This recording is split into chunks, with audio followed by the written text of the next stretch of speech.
Second Sunday of Lent, Cycle C.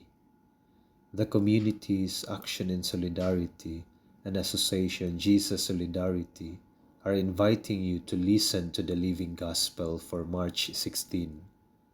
Let us then reflect on the Gospel according to Luke chapter 9, verses 28 to 36, with commentary from Fr Patxi Loidi in the voice of Brother Balaan. Proclamation of the Holy Gospel according to Saint Luke. Jesus took Peter, John, and James and went up to the mountain to pray. While he was praying, his face changed in appearance, and his clothing became dazzling white. And behold, two men were conversing with him, Moses and Elijah, who appeared in the glory and spoke of his exodus that he was going to accomplish in Jerusalem. Peter and his companions have been overcome by sleep, but becoming fully awake, they saw his glory and the two men standing with him. And they were about to part from him. Peter said to Jesus, "Master, it is good that we are here. Let us make 3 tents, one for you, one for Moses, and one for Elijah." But he did not know what he was saying. While he was still speaking, a cloud came and cast a shadow over them, and they became frightened when they entered the cloud. Then from the cloud came a voice that said, "This is my chosen Son. Listen to him." After the voice had spoken, Jesus was found alone. They fell silent and did not at that time tell anyone what they had seen. The Gospel of the Lord.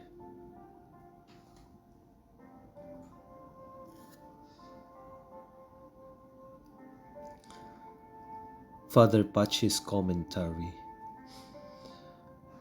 Friends of the Gospel, midway through Lent, which speaks of conversion and penance, we read this Gospel that presents us with the glory of Jesus and the glory that awaits us. Let us look at the following points. Jesus had told them about the cross that must be taken each day to follow him. "If anyone wishes to come after me, he must deny himself and take up his cross daily and follow me." Luke omits the confrontation between Jesus and Peter, who had tempted him with the suggestion to take less risk and commitment. It led Jesus to send that harsh message to the disciples and to all the people. A few days later, Jesus takes to the mountain the 3 disciples who were opposed to his poor and humble messianism. All 3 believe in the traditional image of a triumphalist Messiah and, being ambitious, yearn for the glory and power that a victorious Messiah would bring them. Jesus prays and enter into ecstasy so that they don't get discouraged with the cross that he has announced. Jesus lets them glimpse the Easter glory of his resurrection. It is a magnificent story full of symbolism. Moses and Elijah, the 2 greatest figures of the Old Testament, are placed at par with Jesus. This satisfies Peter, who has no intention of abandoning Jesus, but sees him within the traditional image. James and John likewise.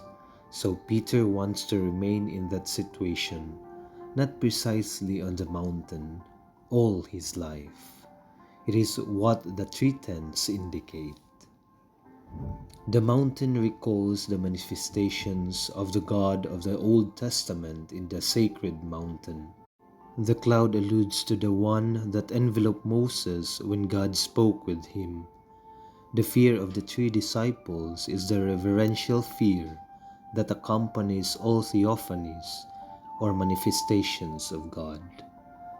But the mountain, the cloud, and the fright have only a resemblance to the ancient divine manifestations, because in this new time of God, the old has passed, and there is only Jesus now.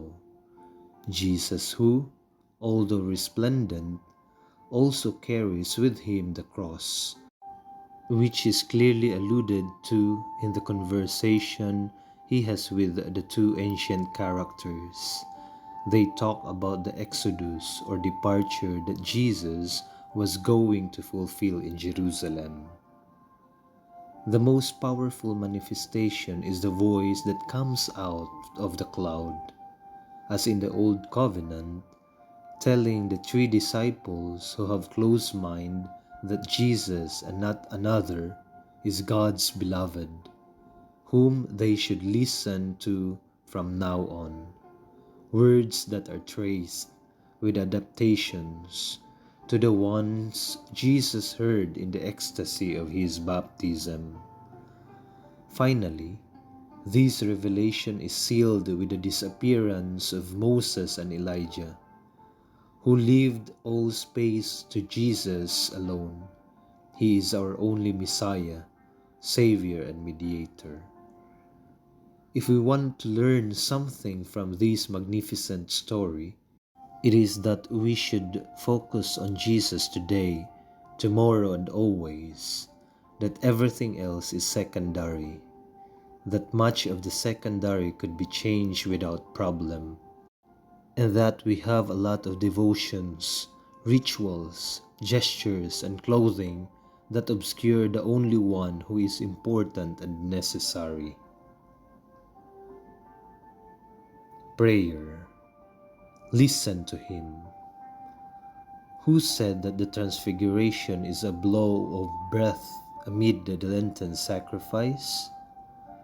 He showed them his glory of the resurrected, but they also remained behind.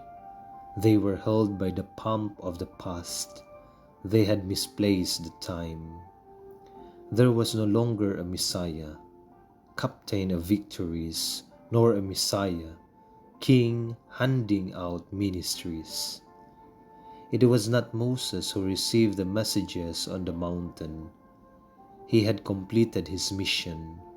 Nor was it Elijah who cleaved the space above the burning chariot, but had landed as a baptizing prophet to prepare the field of the new planting. Peter was joyful with the three equal prophets. He just wanted to make three tents. Everything sounded like it was the first stage, until the cloud covered them, and the voice resounded like a hammer in the head. Enough, enough of doubts and prejudices. The past has passed, and the new has started. Here is my beloved Son. Listen to him. Peter looked to the left and to the right. There had been three, but only one was remaining. He was puzzled, the voice sounding in his ears like thunder. Listen to him, listen to him, and listen to him. Yes, we want to listen to you, Lord, and keep your words in the warm nest of our hearts.